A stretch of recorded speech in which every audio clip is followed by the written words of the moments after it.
I want to start today by telling you about the story. I feel a little bit like the kid that went on a field trip and they were going through a chocolate factory.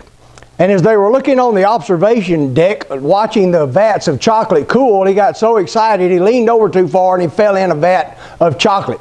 He disappeared for a second or two. He came up, he wiped his eyes, licked his lips, and looked up and smiled and said, "Lord, please give me the tongue to take advantage of this opportunity."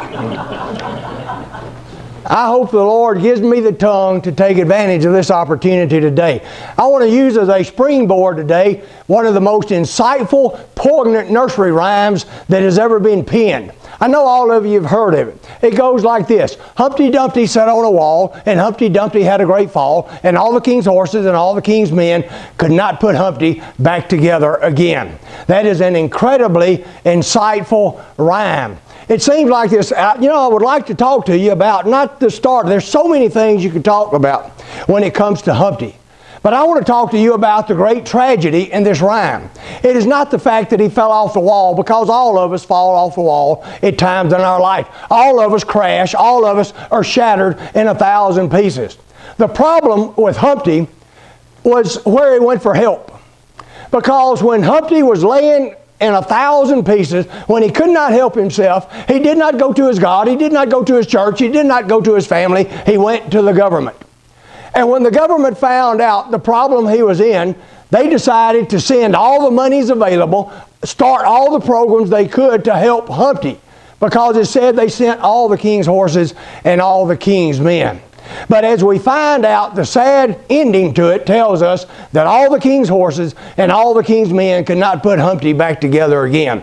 And that is a perfect picture of the world we live in today, where not only the people of the world are messed up, but the people who are supposed to help fix the people that are messed up are just as messed up as the people they're trying to fix up.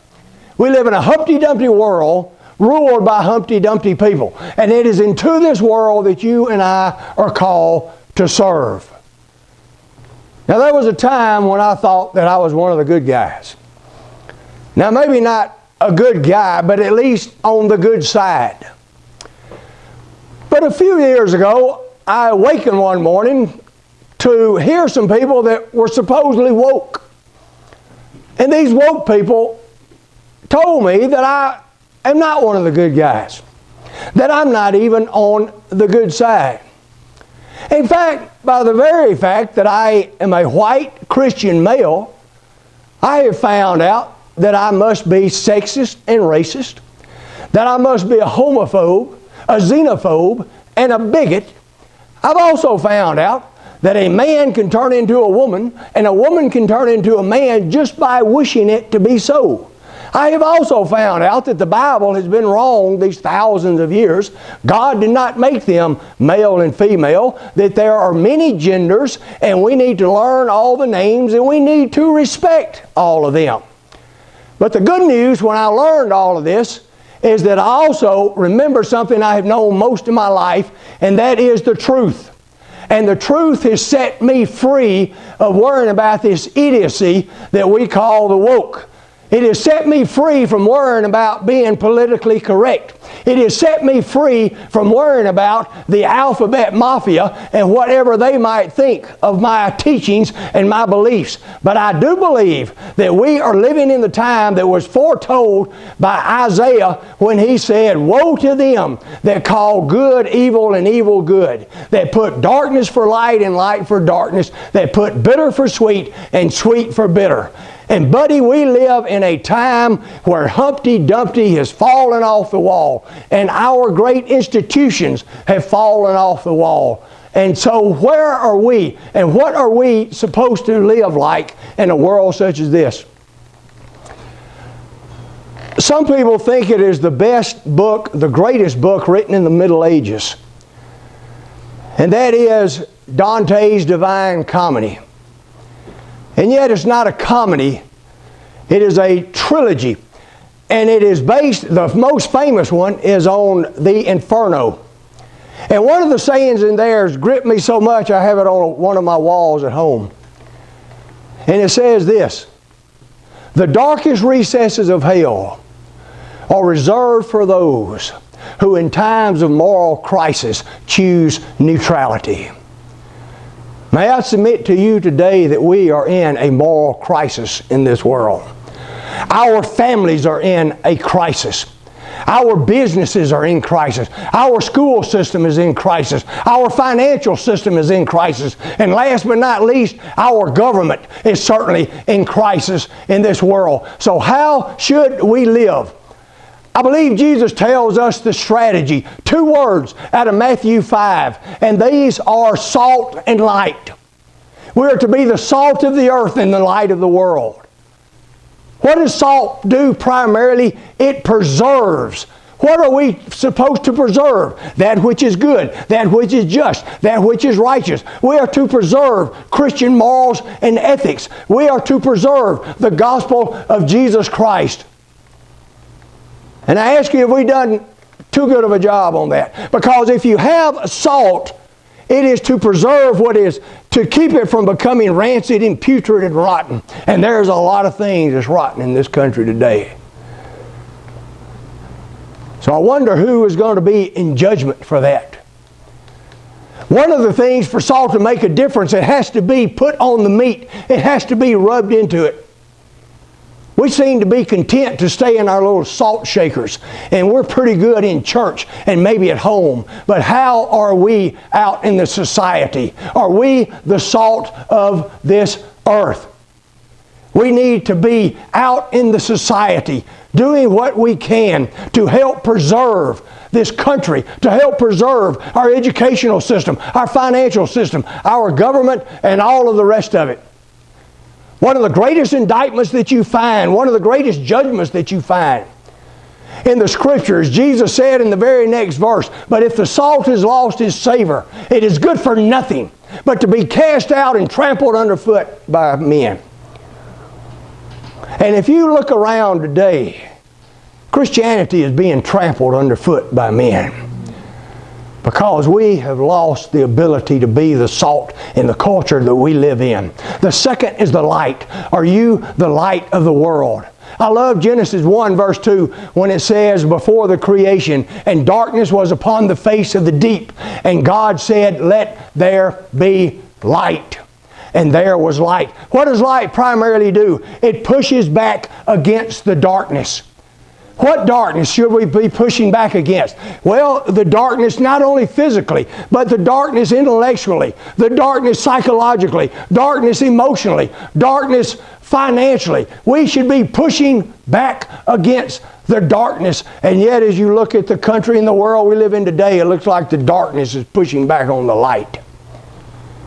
It was Plato, the great Greek philosopher, that lived 2,300 years ago. He said, you can easily forgive a child for being afraid of the dark, but the real tragedy of life is when men are afraid of the light. And I would submit to you that Christians, we become afraid of our own light. And if not afraid, certainly embarrassed. Christians have become embarrassed of an objective morality. We have become embarrassed to say there is such a thing as right and wrong. We have become embarrassed to say, listen, there are lifestyles that are sinful and wicked and unholy and unrighteous before God.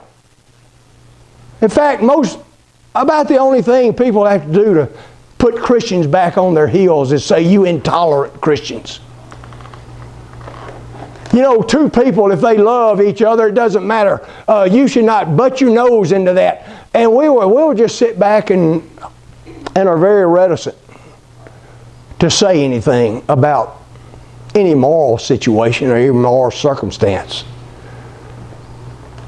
Have we become embarrassed, at least, of the light? Because when you look at the institutions that I have mentioned before, it seems like they are becoming more and more dark instead of more and more enlightened. I don't know about you, but I just don't feel good when I look out and see what's going on in the world that we live in today. I feel like I felt about 20 years ago. I was in a motorcycle wreck and they rushed me to the hospital. They had me in the emergency room. They were examining me. The doctor was there. My wife finally comes in and he talks to her. You know, they have these sheets that go around. They give you a little privacy, but you can hear everything that's said outside. And I heard the doctor, I was listening, the doctor talked to her, and he said, look, your husband might have a concussion, he might have broken ribs, he might have a collapsed lung.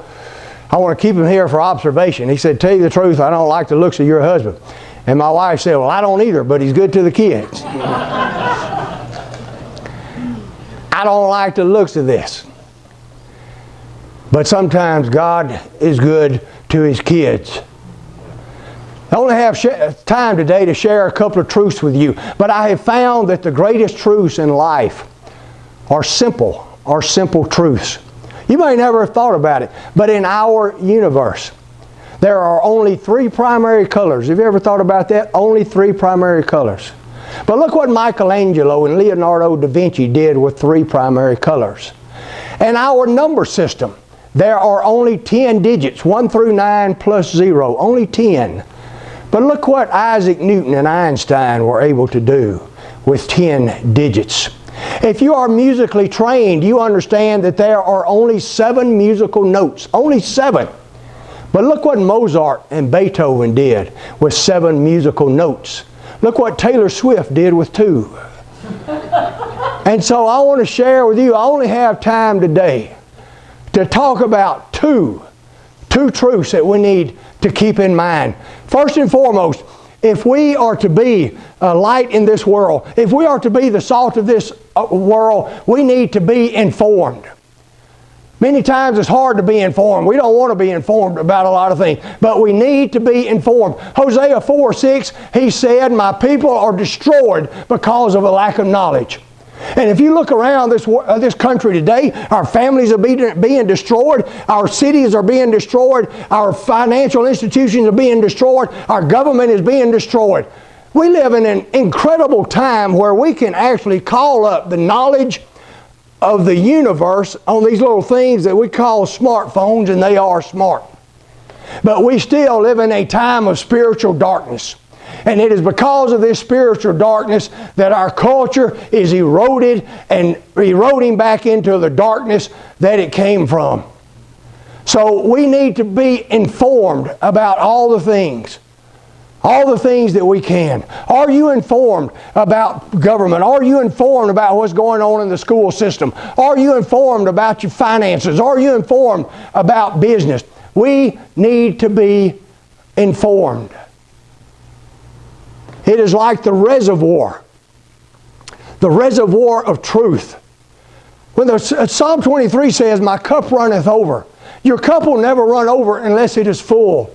And we need to have a cup that is full, because many times if you become ignorant or if you stay ignorant or uneducated about the things, when you try to talk to people about things that matter, about national things, about international things, many times you just come off as a ignorant rube. So we need to study to show ourselves approved unto God. Psalm 11:3, it says, if the foundations be destroyed, what will the righteous do? What will you do? If our government is destroyed, if our school system is destroyed, if our families are destroyed, what will you do? The second thing that I would like to leave you with is, are you engaged? Are you engaged? Most of you, if not all of you, are familiar with James 2:17. Faith without works is dead, being alone. You can take that word faith and extract it, and in its place put any word you want to, and it will be true. Let me give you a couple of examples. Education without works is dead. Intelligence without works is dead. Creativity without works is dead. Ingenuity without works is dead. Hope without works is dead. Love without works is dead. Everything is dead, dead, dead if you are not willing to become engaged. We have become a nation of spectators. We are just spectators when it comes to sports. We're become spectators when it comes to our government. We have become spectators when it comes to what's going on in the schools. We have become spectators when you mention almost anything. And we must stand up and become engaged once again. Engaged. engaged. Because if we are not engaged, then the darkness is going to intrude. If we are not engaged, we will be like the salt that has lost its savor and will just be cast out. I'd like to circle around and finish close to where I started. Have you ever seen a movie or TV show that you liked everything about it but did not like the ending? Maybe you read a book like that. Well, when I was young, I started getting into a habit of when I ran across a book or a movie or a show like that, I would just tell myself, I can make up my own ending. He made up the story anyway, I can just add to it. So why not? And I've done that many times where I'll just take something I really like and I put my own ending and I try to think about it like that and I end it myself. One of America's greatest living poets wrote another verse to Humpty Dumpty. And I would like to finish with that and make a couple of comments. Because he didn't like the ending to Humpty Dumpty. Now when I wrote this verse,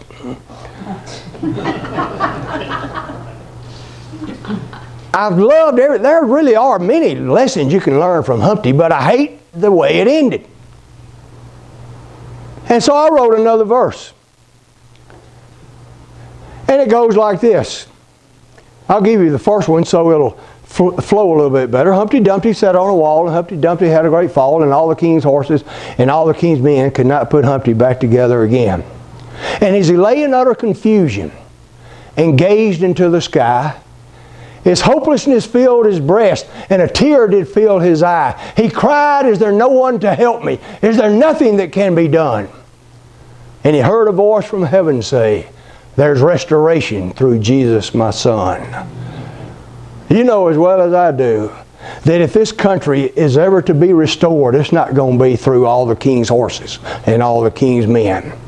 It's going to be through the mercy and grace and forgiveness and gospel of Jesus Christ.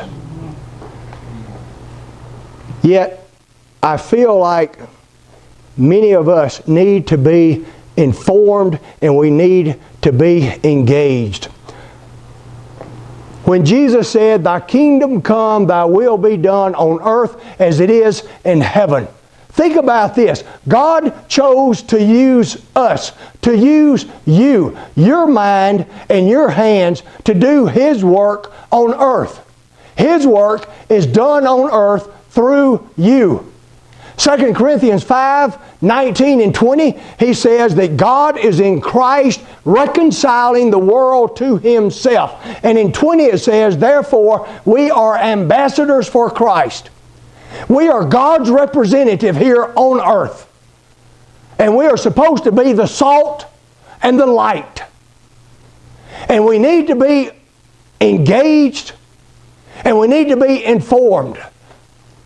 Because what many Christians, the way they act is like the armies of Israel who sat around the campfires looking at the ground as Goliath walked back and forth through the valley, cursing God, cursing the morals of God, and cursing the people of God. Maybe we should look more for an example of Isaiah, who when he heard the voice of the Lord say, "Whom shall I send? And who shall go for us?" He stood up and said, "Lord, here am I, send me." I hope you realize there are many Goliaths walking up and down this country. Goliaths that are cursing the people of God, cursing the morals of God, and cursing God Himself. And instead of sitting around waiting for a David to appear, maybe we need to be like Isaiah, who when God said, "Whom shall I send? Who shall go for us? Lord, here am I, send me."